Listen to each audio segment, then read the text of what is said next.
السلام علیکم dear reader and listeners. Urdu names library میں آپ کا ڈھیر سارا وقت لمس محبت پائے خدا ماجد نیکسٹ ایپیسوڈ لے کر حاضر ہوئی ہوں۔ اگر آپ نے ابھی تک میرے اس چینل کو سبسکرائب نہیں کیا تو پلیز سبسکرائب کر دیں، لائک اینڈ شیئر کریں اور اپنی رائے کامنٹ باکس میں لازمی دیں۔ چلیں اسٹارٹ کرتے ہیں۔ 10 منٹ بعد گیلے بالوں کے ساتھ وہ واش روم سے باہر نکلی۔ روحان ابھی تک سو رہا تھا۔ انائزہ کے دماغ میں شرارت ہے۔ وہ روحان کے پاس کھڑی ہو کر اس پر جھکی۔ اس کے بالوں سے گرتے پانی کے قطرے روحان کے چہرے پر گرنے لگے۔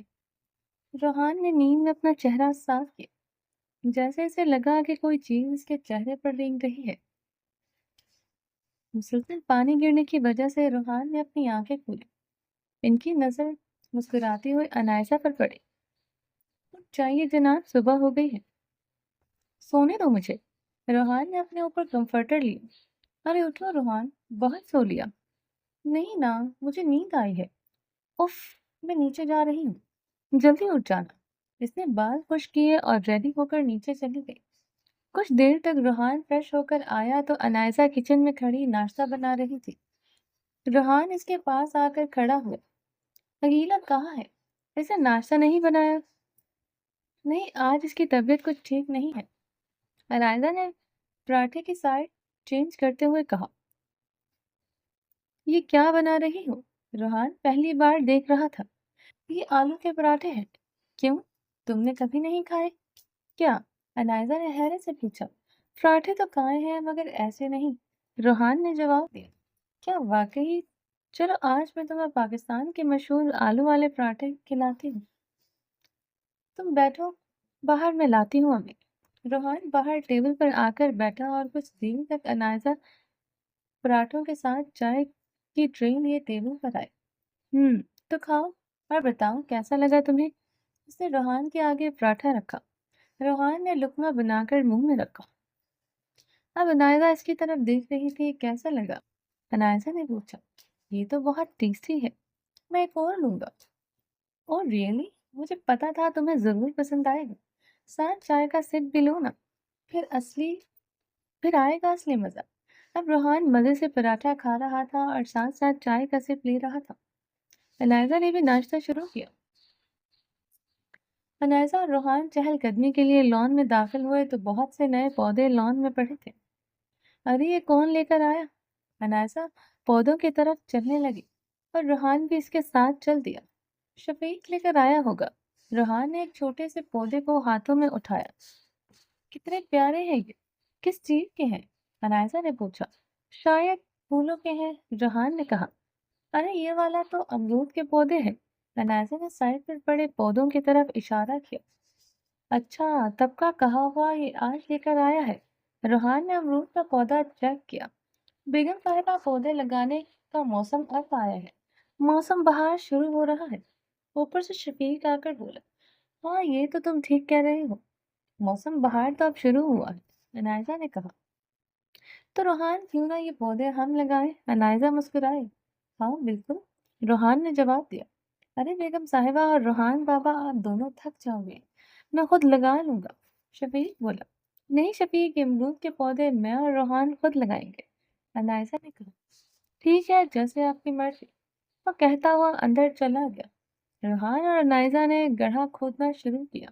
وہ دونوں مٹی سے کھیلتے ہوئے پودے لگانے کے ساتھ ساتھ ایک دوسرے پر مٹی بھی پھینک رہے تھے۔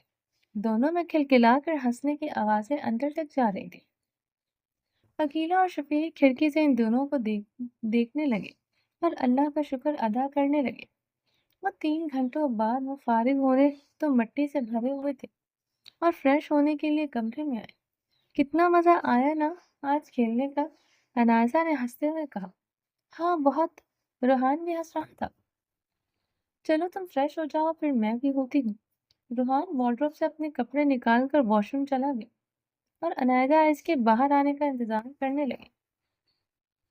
کچھ دیر بعد وہ باہر نکلا تو انائزہ واش روم چلے گئے۔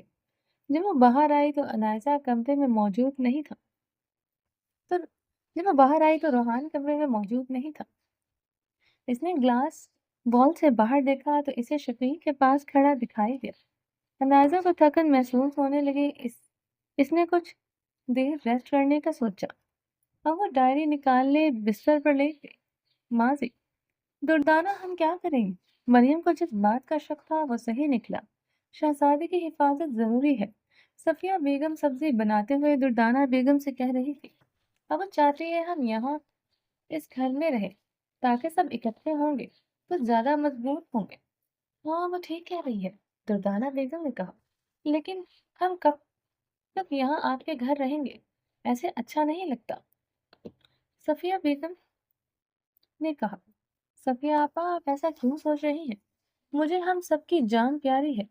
میں نہیں چاہتی کہ ہم میں سے کسی کو بھی نقصان پہنچے۔ آپ تینوں ہمارے ساتھ رہو گے جب تک ہماری خوشیوں کا قاتل پکڑا نہیں جاتا۔ دردانہ بیگم نے صفیہ کو ڈانٹنے کے انداز میں کہا، مگر دردانہ بس آپا آپ یہاں رہو گے، اللہ ہم سب کو اپنے حفظ و امان میں رکھے۔ صفیہ بولنے لگی جب دردانہ نے اسے ٹوک دیا۔ امینہ آمین، صفیہ نے کہا۔ کمال صاحب کی حویلی کا ٹیلی فون رنگ ہوا تو کمال صاحب نے فون اٹھا کر کان کو لگایا۔ کمال صاحب مجھے آپ کا مجرم مل گیا ہے، انسپکٹر شرافت بولا۔ اچھا کون ہے وہ؟ کمال صاحب حیرت، خیریت آپ کی آواز کو کیا ہوا ہے؟ انسپکٹر شرافت کو ان کی آواز بدلی لگی۔ ہاں میرا گلا کچھ خراب ہے، تم بتاؤ کون ہے وہ شخص؟ کمال صاحب بولے، جب شہزادی سیڑھیوں سے گری تو میں نے چھت پر گیا تھا جہاں مجھے سیڑھیوں کے پاس ایک بٹن ملا جس سے مجھے معلوم ہوا کہ ایسے بٹن صرف شرٹ پر لگے ہوتے ہیں جبکہ آپ کے خاندان کے سبھی مرد سوٹ پہنتے ہیں۔ سوائے انسپکٹر خاموش ہوا۔ جی بتائیے سوائے کس کے؟ کمال صاحب نے کہا، سوائے راحیل کے۔ کیا یہ آپ کیا کہہ رہے ہیں؟ کمال صاحب کو یقین نہیں آ رہا تھا۔ کمال صاحب یا آپ مجھ سے ملنے آ جائیے یا میں آپ سے ملنے آ جاتا ہوں، پھر آپ کو پوری بات صحیح سے سمجھاؤں گا۔ ٹھیک ہے انسپکٹر صاحب، میری طبیعت تو ٹھیک نہیں ہے، بہتر ہوتا اگر آپ مجھ سے ملنے آ جاتے۔ اوکے میں 1 گھنٹے میں آپ کے پاس پہنچتا ہوں۔ انسپکٹر شرافت نے فون رکھا۔ رات کا وقت 8 تھا جب انسپکٹر شرافت اکیلے گاڑی چلاتے ہوئے کمال صاحب کی حویلی جا رہے تھے جب اچانک آسمان پر بادل گرجنے کی آواز آئی۔ یہ اچانک موسم کو کیا ہو گیا؟ انسپکٹر شرافت نے گاڑی کی کھڑکی سے باہر کی طرف دیکھا۔ اب آدھا سفر طے کر چکے تھے، انہوں نے واپس جانے سے آگے جانا ہی بہتر سمجھا۔ کچھ دیر بعد بارش شروع ہو گئی۔ انسپکٹر نے اپنی گاڑی کی رفتار تیز کی۔ وہ تیز گاڑی چلاتا ہوا جا رہا تھا جب اسے سامنے سڑک پر کوئی کھڑا ہوا دکھائی دیا۔ اس نے دوبارہ سے اسے ہاتھ سے سائڈ پر ہونے کا اشارہ کیا، مگر وہ شخص ویسے ہی اپنی جگہ پر جم کر کھڑا رہا۔ اس نے گاڑی دوسری طرف کی تو وہ شخص اس کی طرف آ گیا۔ مجبوراً اسے تیز بارش میں بھی گاڑی سے باہر نکلنا پڑا۔ ارے کون ہو بھائی، راستہ چھوڑو، انسپکٹر بارش میں بھیگتا ہوا بولا۔ وہ شخص ایک قدم اٹھاتا تو اس کی طرف بڑھنے لگا۔ انسپکٹر کو وہ شخص مشکوک لگا۔ اس نے اپنی گن کور نکال کر ہاتھ میں پکڑی۔ کون ہو تم؟ وہ پھر سے بولا، مگر سامنے والا جیسے بہرا تھا۔ وہ ابھی بھی چپ چاپ اس کی طرف بڑھ رہا تھا۔ جیسے ہی وہ گاڑی کے قریب آیا اس کا جسم گاڑی کی لائٹ سے روشن ہونے لگا۔ بلیک پینٹ کوٹ، سر پر بلیک ہوڈی لیے وہ شخص اس کے بالکل مقابل کھڑا تھا۔ انسپکٹر کو مریم کی باتیں یاد آنے لگی، جس سے اسے شک ہوا کہ یہ بھی ان میں سے ہی ہے یا خود ڈیول ہے۔ وہیں رک جاؤ، انسپکٹر نے گن کا رخ اس کی طرف کیا۔ وہ شخص ایک پل کے لیے رکا۔ ایک طرف سے کلہاڑی گھومتی ہوئی آئی اور انسپکٹر جس ہاتھ میں گن تانے کھڑا تھا اس کے ہاتھ کو کاٹتی ہوئی سڑک پر گری۔ گرجتے بادلوں کے ساتھ انسپکٹر کی چیخیں آسمان تک پہنچ رہی تھی۔ اس کا ہاتھ لہو لہان سڑک پر گرا ہوا تھا۔ آس پاس کی جگہ سے 10-15 سیاہ لباس والے اس شخص کے پیچھے آ کر کھڑے ہو۔ 2 قدم آگے بڑھ کر ایک گھٹنے کے بل زمین پر بیٹھا اور اپنا ہوڈ اوپر کیا۔ اسے دیکھ کر انسپکٹر کے رہے سہے ہوش بھی اڑے۔ پہچانا مجھے؟ وہ شخص اس کے قریب ہو کر بولا۔ نہیں، دنیا میں مجھے ڈبل کہتے ہیں۔ وہ بارش سے بھیگتا ہوا بول رہا تھا۔ تم میرا راز پاش کرنے چلے تھے نا، تاکہ مجھے میری میری سے دور رکھ سکو۔ لو، آج تمہیں اس دنیا سے بھی بہت دور پہنچا دوں گا۔ اتنا دور کہ کبھی لوٹ کر واپس نہیں آ سکوگے۔ نہیں پلیز مجھے مت مارو، میں کسی کو کچھ نہیں بتاؤں گا۔ انسپکٹر کو اپنی جان پر بن گئی تھی۔ بتا تو تم نے دیا ہے، تو اچھا ہوا کہ فون میں نے اٹھا لیا تھا۔ فلیش بیک، کمال صاحب مجھے آپ کا مجرم مل گیا ہے۔ انسپکٹر شرافت بولا۔ اچھا کون ہے وہ؟ راہیل نے فون کان کو لگا کر بولا۔ کمال صاحب خیریت، آپ کی آواز کو کیا ہوا ہے؟ انسپکٹر شرافت کو ان کی آواز بدلی بدلی لگی۔ ہاں میرا گلا کچھ خراب ہے، تم بتاؤ کون ہے وہ شخص؟ راہیل نے اپنی آواز بھاری کرتے ہوئے کہا۔ جب شہزادی سیڑھیوں سے گری تھی تو میں چھت پر گیا تھا، جہاں مجھے سیڑھیوں کے پاس ایک بٹن ملا تھا، جس سے مجھے معلوم ہوا کہ ایسے بٹن صرف شرٹ پر لگے ہوتے ہیں، جبکہ آپ کے خاندان میں سبھی مرد سوٹ پہنتے ہیں سوائے انسپکٹر خاموش ہوا۔ جی بتائیے سوائے کس کے؟ سوائے راہیل کے۔ انسپکٹر کے منہ سے اپنا نام سنتے ہی راہیل کی آنکھوں میں خون اترنے لگا۔ فلیش نام، بہت کر لیا لحاظ، اب جو بھی میرے اور میری کے درمیان آئے گا اسے اپنی جان سے ہاتھ دھونا پڑے گا۔ اس نے اپنے آدمی کی طرف اشارہ کیا۔ ان میں سے ایک آدمی ہاتھ میں مضبوطی سے کلہاڑی پکڑے انسپکٹر کی طرف بڑھنے لگا۔ نہیں مجھے معاف کر دو، میری جان بخش دو، میں وعدہ کرتا ہوں کسی کو کچھ نہیں بتاؤں گا، میں اپنا ٹرانسفر کروا لوں گا، پلیز میری جان بخش دو۔ وہ مسلسل اپنی جان کی بھیک مانگ رہا تھا جب تیز کلہاڑی کے ایک ہی بار سے اس کے سر اس کے جسم سے جدا ہو کر دور جا گرا۔ اس کے جسم سے خون کی تیز دھاریاں نکلتی ہوئی بارش کے پانی کے ساتھ بہنے لگی۔ ڈیون نے ڈیڈ باڈی کی شرٹ ٹٹولی اور اس کی جیب میں سے اپنی شرٹ کا بٹن نکال کر مٹھی میں لیا۔ بہت جلد تم میرے پاس ہوگی میری، صرف میری بن کر رہو گی ساری عمر۔ اس نے بٹن کو سختی سے مٹھی میں بھینچ لیا۔ صبح پولیس کی ٹیم انسپکٹر شرافت خان کی ڈیڈ باڈی کا جائزہ لے رہی تھی کہ کوئی ثبوت ہاتھ لگ جائے، مگر انہیں کوئی بھی ایسی چیز نہ ملی۔ کمال صاحب کی حویلی میں شرافت خان کی بے رحمی سے قتل کی خبر پہنچ چکی تھی۔ اب ان سب کی پریشانی پہلے سے بھی زیادہ بڑھ چکی تھی۔ راہیل، دردانہ بیگم صبح کے وقت راہیل کے کمرے کا دروازہ کھٹکھٹا رہی تھی۔ راہیل کی نیند سے بیدار ہوا وہ آنکھیں پھاڑے دروازے کی طرف دیکھنے لگا۔ راہیل جلدی اٹھ جاؤ، ضروری بات کرنی ہے۔ آتا ہوں خالہ جان، راہیل نے ان کو جواب دیا، اور وہ واپس مڑ گئے۔ وہ واش روم گیا اور شیشے میں اپنا چہرہ دیکھا۔ اس کے سر پر زخم ابھی بھی باقی تھا اور ایک رخسار پر کانچ کا گہرا نشان تھا، جس پر اس نے نکلی سکن اتنی مہارت سے لگائی کہ کوئی بھی پہچان نہیں سکتا تھا۔ سر کے زخم پر نکلی بال لگا کر اس نے زخم چھپا لیا۔ آنکھوں میں وحشت لیے وہ شیشے میں اپنا عکس دیکھ رہا تھا۔ راہیل، ایک آواز مزید آنے پر وہ کمرے سے باہر نکلا۔ کیا ہوا خالہ جان، صبح صبح کیوں جگا دیا؟ بات ہی کچھ ایسی ہے کہ جگانا پڑا، دردانہ بیگم نے جواب دیا۔ جی بتائیں کیا بات ہے؟ وہ جانتا تو تھا کہ کیا بات ہو سکتی ہے، لیکن انجان بننے کے لیے پوچھنا ضروری تھا۔ انسپکٹر شرافت کا کسی نے بہت بے رحمی سے قتل کر دیا ہے۔ کیا؟ کب اور کس نے؟ راہیل نے ایکٹنگ کی۔ یہ ابھی معلوم نہیں ہوا، لیکن اس کا قتل کسی تیز دھار والی چیز سے کیا گیا، جس سے اس کا سر جسم سے جدا کر دیا گیا۔ دردانہ بیگم بہت سہمی ہوئی تھی۔ خالہ جان آپ پریشان مت ہو، سب ٹھیک ہو جائے گا۔ راہیل نے انہیں جھوٹا دلاسا دیا۔ ایک اور بات ہم سب کو بہت پریشان کر رہی ہے۔ جی بتائیں۔ وہ کیا؟ راہیل نے پوچھا۔ انسپکٹر شرافت کا خاص پولیس والا اکرم، اس کے کہنے کے مطابق انسپکٹر شرافت کل رات ہماری طرف آ رہا تھا۔ دردانہ بیگم سے یہ بات سن کر راہیل کی آنکھوں میں لالگی آنے لگی۔ اس کا مطلب جس نے انسپکٹر شرافت کا قتل کیا ہے وہ وہی انسان ہے جو مریم کو اغوا کر کے لے گیا تھا۔ لیکن خالہ جان اس کا انسپکٹر شرافت سے کیا تعلق؟ راہیل کو اکرم پر غصہ آ رہا تھا۔ ضرور اس کے ہاتھ کوئی ثبوت لگا تھا جس کی خبر اس شخص کو ہو گئی، اسی لیے اس نے انسپکٹر کا قتل کیا۔ واہ بڑھیا، اس عمر میں بھی تیرا دماغ کتنا چلتا ہے، راہیل نے دل میں کہا۔ شاید ایسا ہی ہو۔ راہیل انجان بنا۔ اب انسپکٹر شرافت کی جگہ جو انسپکٹر آئے گا وہی ہمارا کیس حل کرے گا، دردانہ بیگم نے بتایا۔ اب وہ کون ہے جس کو اپنی جان پیاری نہیں؟ راہیل دل میں سوچنے لگا۔ دردانہ کمال صاحب کی آواز آئی۔ آتی ہوں، انہوں نے کمال صاحب کو جواب دیا۔ میں تمہارے خالو جان کی بات سن لوں، تم بھی منہ ہاتھ دھو کر آ جاؤ۔ ٹھیک ہے خالہ جان، میں 10 منٹ میں آتا ہوں۔ دردانہ بیگم مڑ گئی اور راہیل اپنے کمرے میں چلا گیا۔ 2 دن بعد انسپکٹر شرافت خان کی جگہ ایک اور انسپکٹر آ چکا تھا۔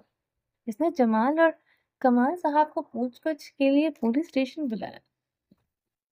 ہاں بھائی، میں نے سنا ہے اس رات انسپکٹر شرافت تم لوگوں کی طرف جا رہا تھا جب کسی نے نہایت بے دردی سے اس کا قتل کیا۔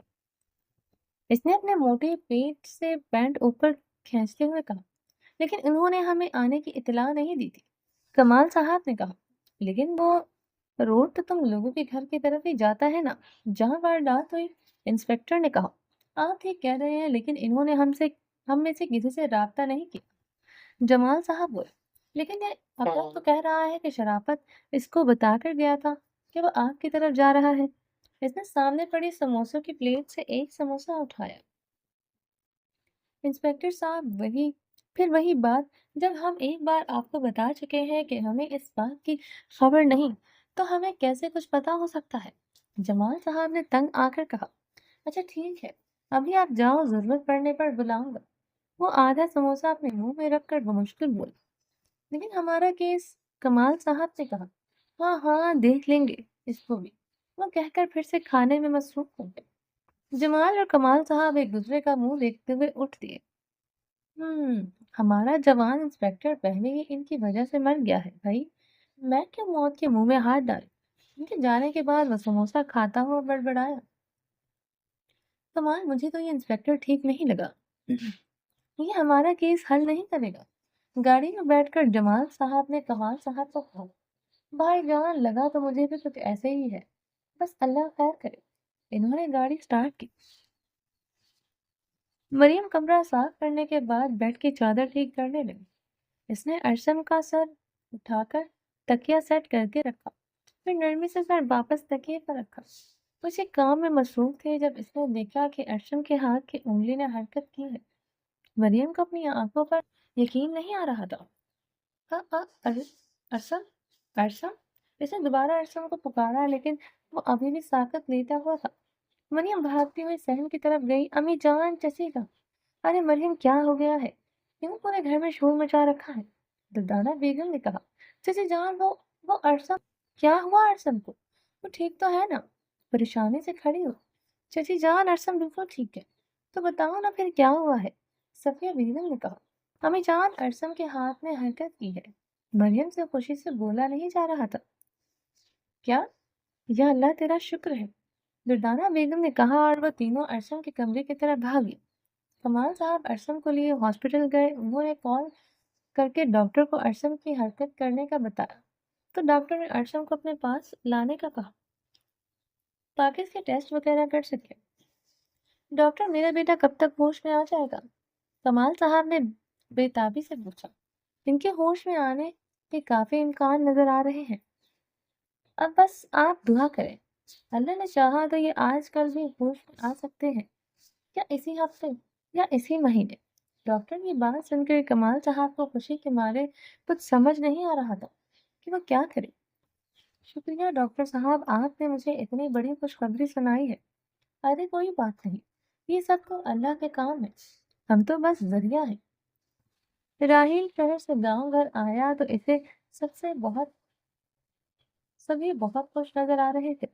وہ حیران ہوا کہ ابھی 2 دن پہلے تو انسپکٹر شرافت کے قتل کی خبر سن کر گھر میں سوگ پڑا ہوا تھا، اور اب یوں اچانک ایسا کیا ہوا کہ سب کے چہرے خوشی سے کھل اٹھے تھے۔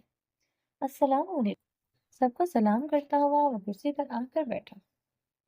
وعلیکم السلام! سب نے اس کا سلام کا جواب دیا۔ کیا بات ہے، آج سب بہت خوش دکھائی دے رہے ہیں۔ ہاں کیوں نہیں، اور تم سنو گے نا تو تم بھی خوشی سے پاگل ہو جاؤ گے، دردانہ بیگم نے کہا۔ اچھا، ایسی کیا خاص بات ہے؟ راہیل کو تجسس ہوا۔ تمہارا بھائی بہت جلد کوما سے باہر آنے والا ہے، انشاءاللہ۔ دردانہ بیگم کی بات تھی یا پگھلا ہوا سیسا جو راہیل کو اپنے کانوں میں اترتا ہوا محسوس ہو رہا تھا؟ کیا واقعی؟ مگر کیسے؟ میرا مطلب ہے آپ کو کیسے معلوم ہو؟ اس کے اندر طوفان اٹھ رہا تھا، لیکن سب کو نارمل ظاہر کرنا اس کی مجبوری تھی۔ میں بتاتی ہوں کیسے۔ مریم کمرے میں داخل ہوئی۔ آج میرے شوہر کے جسم نے حرکت کی ہے، جو میں نے خود اپنی آنکھوں سے دیکھا ہے۔ اور راہیل کی آنکھوں میں دیکھتی ہوئی بولی۔ پھر ڈاکٹر نے ان کا چیک اپ کیا اور کہا کہ انہیں بہت جلد ہوش آنے والا ہے، انشاءاللہ۔ اور تنزیہ مسکرائی۔ راہیل کی آنکھوں میں اترنے والا خون اس وقت صرف مریم ہی دیکھ سکتی تھی۔ یہ تو بہت اچھی خبر ہے۔ اللہ بھائی جان کو جلد کوما سے نکال دے، بس ہمیں اور کیا چاہیے؟ راہیل نے کہا تو مریم نے تنزیہ کی طرف دیکھا۔ شہر میں لڑکیوں کے اغوا کے کیسز بڑھتے جا رہے ہیں۔ ہر نیوز چینل یہی خبر سنا رہا تھا۔ ایک ماہ میں تقریباً 10 لڑکیاں اغوا ہو چکی تھی۔ ان کے ماں باپ انصاف مانگنے سڑکوں پر نکل آئے تھے۔ پولیس کی بات سننے کو تیار نہ تھے۔ ڈیول آج شام میں لڑکیوں کی دبئی کی فلائٹ تیار ہے۔ ایک لڑکے نے ڈیول کو کہا، ہر کام بالکل ٹھیک ہونا چاہیے، پولیس کو کسی قسم کا شک نہ ہو۔ ڈیول نے کرسی کے سٹینڈ پر انگلیاں چلاتے ہوئے کہا، کسی کو بھی شک نہیں ہوگا۔ لڑکیوں کے نکاح کے پیپرز تیار ہیں۔ ہر لڑکی ایک آدمی کے ساتھ اس کی بیوی کے طور پر جائے گی۔ ڈیول کمرے کی جانب چل دیا۔ انائزہ روحان اسے پکارتا ہوا کمرے میں آیا۔ انائزہ نے اس کے آنے سے پہلے ڈائری چھپائی اور آرام سے بیٹھ گئی۔ ہاں روحان، کیا بات ہے؟ روحان کے کمرے میں داخل ہوتے ہی انائزہ نے کہا، دیکھو باہر کتنا اچھا موسم ہے، چلو باہر گھومنے جاتے ہیں۔ گھومنے؟ لیکن کہاں؟ انائزہ حیران ہوئی۔ گھر سے باہر واک کرتے ہیں۔ اوکے چلو پھر چلتے ہیں۔ انائزہ کھڑی ہو کر بالوں کو باندھنے لگی۔ مت باندھو، روحان نے کہا۔ کیوں؟ انائزہ نے پوچھا۔ ایسے اچھے لگتے ہیں۔ روحان کی بات پر انائزہ مسکرائی۔ گھر سے باہر صاف لمبی سڑک پر وہ دونوں چلنے لگے۔ باہر کا سما دونوں کے دل کو بہت بھا رہا تھا۔ انائزہ نے روحان کے ہاتھ میں اپنا ہاتھ ڈالا۔ ایک بات پوچھو روحان؟ انائزہ نے کہا۔ پوچھو۔ تم نے اتنی جلدی اپنے خوف پر کافی حد تک قابو پا لیا ہو۔ کیسے؟ کیا یہ سب؟ وہ اس کی طرف دیکھ کر چلتی ہوئی بولی۔ اس کے پیچھے صرف ایک ہی وجہ ہے۔ روحان نے بھی اس کی طرف دیکھا۔ اور وہ کیا؟ انائزہ نے آئی برو جھکا کر پوچھا۔ تم؟ روحان بولا۔ میں تمہاری ہر خواہش پوری کرنا چاہتا ہوں انائزہ، اور میں جانتا ہوں اس کے لیے مجھے اپنے خوف پر قابو پانا ہوگا۔ میں یہ بھی جان چکا ہوں کہ یہ خوف صرف میرے اندر کا ہے، اور باہر ایسی کوئی بات نہیں۔ میں تمہاری یہ خواہش پوری کر تو چکا ہوں، لیکن پھر بھی تمہیں ریسٹورنٹ نہیں لے جا سکا۔ اور روحان تم ہرگز ایسے مت سوچو۔ جو تم نے میرے لیے کیا وہ ریسٹورنٹ سے بہت زیادہ اچھا تھا۔ میں کبھی بھی ان لمحوں کو بھول نہیں پاؤں گی، لیکن میں پھر بھی تمہیں ریسٹورنٹ ضرور لے کر جاؤں گا۔ تمہاری ہر خواہش پوری کروں گا۔ روحان مسکرایا۔ مجھے تم سے زیادہ کچھ بھی پیارا نہیں ہے۔ روحان تم میرے ساتھ ہو مانو میری ہر خواہش پوری ہو گئی۔ روحان کو انائزہ کے بات سے خوشی محسوس ہوئی کہ انائزہ کے لیے سب سے زیادہ ضروری صرف روحان ہے، اس کی خواہشیں نہیں۔ انائزہ نے اس کے کندھے پر سر رکھا اور چلنے لگی۔ کچھ دیر تک چلنے کے بعد انائزہ کو سوکھے پتوں کے ٹوٹنے کی آواز آئی۔ اس نے جنگل کی طرف دیکھا۔ کیا ہوا؟ روحان نے پوچھا۔ یہاں کوئی ہے؟ انائزہ جنگل کی طرف چلنے لگی۔ لیکن کون؟ روحان پریشان ہوا اور اس کے پیچھے چلنے لگا۔ ادھر ادھر دیکھنے کے بعد انائزہ کو وہاں کوئی نظر آیا۔ یہاں تو کوئی بھی نہیں ہے، روحان نے کہا، لیکن مجھے کسی کے قدموں کی چاپ سنائی دی ہے۔ انائزہ نے روحان کو دیکھتے ہوئے کہا، ہو سکتا ہے کوئی جانور ہو۔ روحان نے اندازہ لگایا، لیکن اس جنگل میں تو جانور ہے ہی نہیں۔ چھوڑو جو بھی تھا، ہمیں کیا۔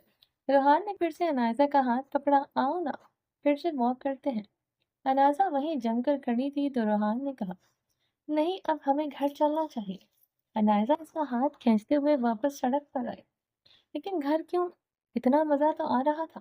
روحان نے منہ پھلایا۔ نہیں روحان، یہاں ہم سیف نہیں ہیں۔